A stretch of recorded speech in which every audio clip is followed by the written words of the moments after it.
All right, guys. Injuries from the game. Trent Williams had a hamstring, didn't return. Upton Stout, concussion, didn't return. Keon White, groin, didn't return. Go ahead. What did you see from your defense in that last possession? They stepped it up huge, man. I mean, that team's had more fourth quarter comebacks, I think, than anyone in the history of the NFL. No, there's a lot we can clean up from the whole game. Probably made too many mistakes, but to get it done, they're at their best when their best was needed, and to stop them on that last drive was huge.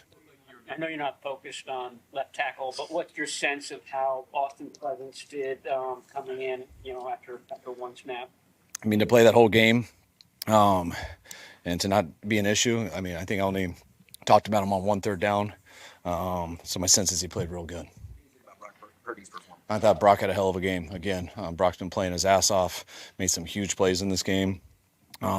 Kept some drives alive with his legs, made some off-schedule plays, and was an assassin out there throughout the whole day. On your last touchdown, you've seen Brock play some really good games over the years, but have you seen a stretch like this? Is this as good as he's ever been right now? I don't know. I'm not the best historian. I feel like he's had some good stretches. I mean, especially going back in 23 and 22. But I mean, he's playing as good as it gets right now. So. On your last touchdown drive, it looked like you guys were trying to take some clock there too, or were you a little worried you might have scored too fast there? Yeah, but I mean, we'd rather score at the last second, but it was so nice to score from far out too. I mean, just it was a hell of a read by Brock, recognizing Tampa too, and the mic jumped over and opened up JJ over the top, and JJ getting the house call on that was huge. Ended up all right though. Wish it was that last second.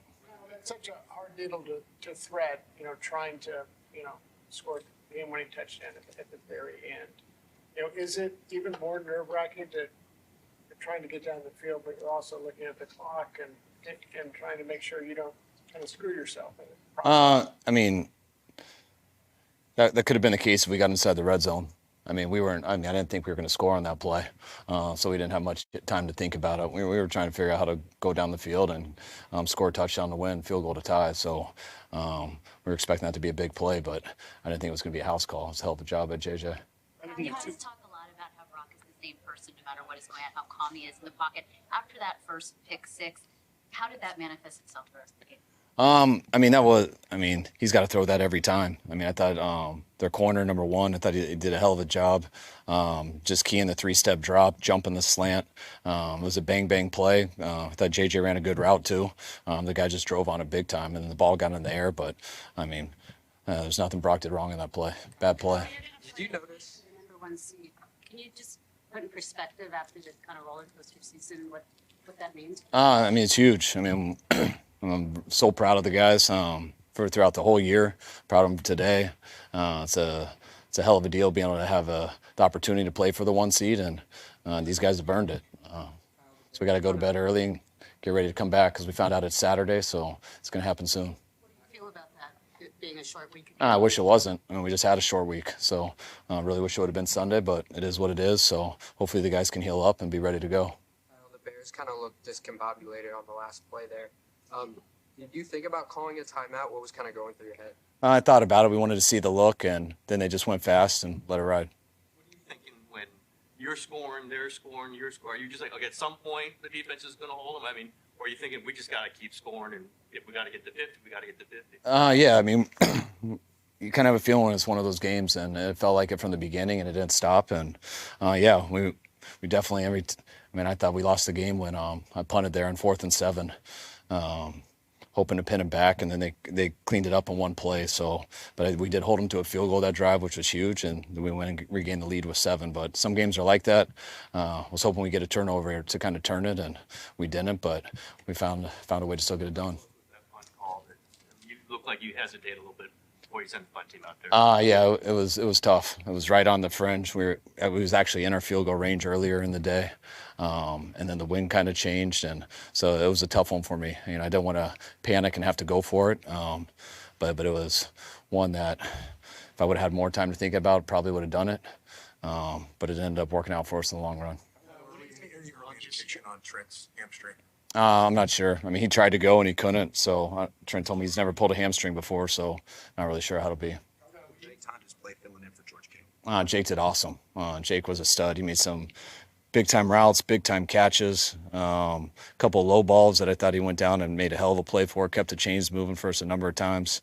He was huge today, just like he's been all year. Pearsall was big today. He's been out for a while. I know he's been frustrated. What did you think of him today? I'm so proud of Ricky. I mean, it didn't seem like he was going to play Saturday morning. Just talking to him and stuff, and he's been battling through some stuff here since he's come back, and for him to find a way to be able to play today, I could tell he zinged it early in the game. I think on his first catch, or maybe it was a screen, I can't remember, but you can tell he zinged it again, but didn't disappear, kept battling through it, and came up huge for us. Are you talking to Saleh through this? Like, is he telling you I got it? Is he telling you, okay, we're making some adjustments, or is there a conversation? And what was your sense of what the kind of mood of the defense was?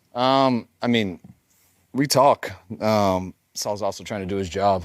He's trying to get them in the right call. They got a good offense. They run the ball well. They throw the ball well. Their quarterback is really good at keeping the chains going with his legs, which he did on a number of third downs. We had some opportunities to get off on third down that we hurt ourselves on. So we were trying to clean up those mistakes and didn't do it well throughout the whole game, but we finished it right at the end. Game was able to do what it did, particularly without George and Trent?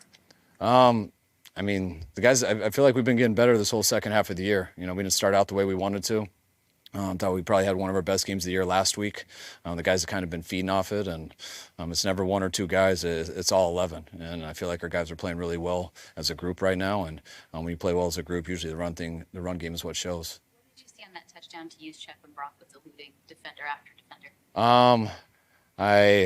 I saw juice that I was hoping he would throw it to him right away, get like a 3-yard gain and a big hit. It wasn't the coverage I really wanted to play for, and then he didn't do it. So then I was just hoping he was going to throw it away and we could have a couple more downs. And then I just started watching him, probably like every other fan does, and he made me extremely nervous, and then he made me extremely happy, which happens sometimes. And early 3 and outs on them, and you kept the ball so much that they were kind of held in check. But once they started rolling, they looked like tough to stop. But who do you look at that defense as someone you need to turn things around when things are going without Fred, without Nick? Is it an aggregate thing? I look at it collectively. Once we lost those guys, it's been a group deal, and guys take their turns doing it. It's all about getting them to third down and getting off the field on third down. And we did that there in the first half, and we were able to control the clock. That's what allowed us to overcome the pick six on the first play. But there was a 3rd and 14 where, we should have had a soft cloud to get him to at least 4th and 5. He broke our contain, scrambling on a number of third, and I think there was a 3rd and 6 on that last drive that he did it, but that was like the 3rd time in the game. So things we can clean up on third down that will stop that bleeding. You're 1 win away from the bye in the first seed. What did you say to the guys in the locker room afterwards? We've earned this. This is the game that we want. We love that it's here. We'd love an opportunity to never leave here again this year, and we got that opportunity Saturday night.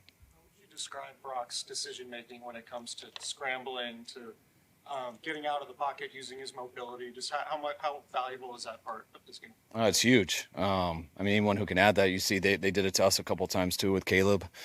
Brock moved the chains with his legs a few times, and then he bought time a number of times to get some big plays down the field. One, getting that touchdown to Juice. Having quarterbacks who can do some things off schedule is a huge part of our success. What was your read on Brock's demeanor after that first play?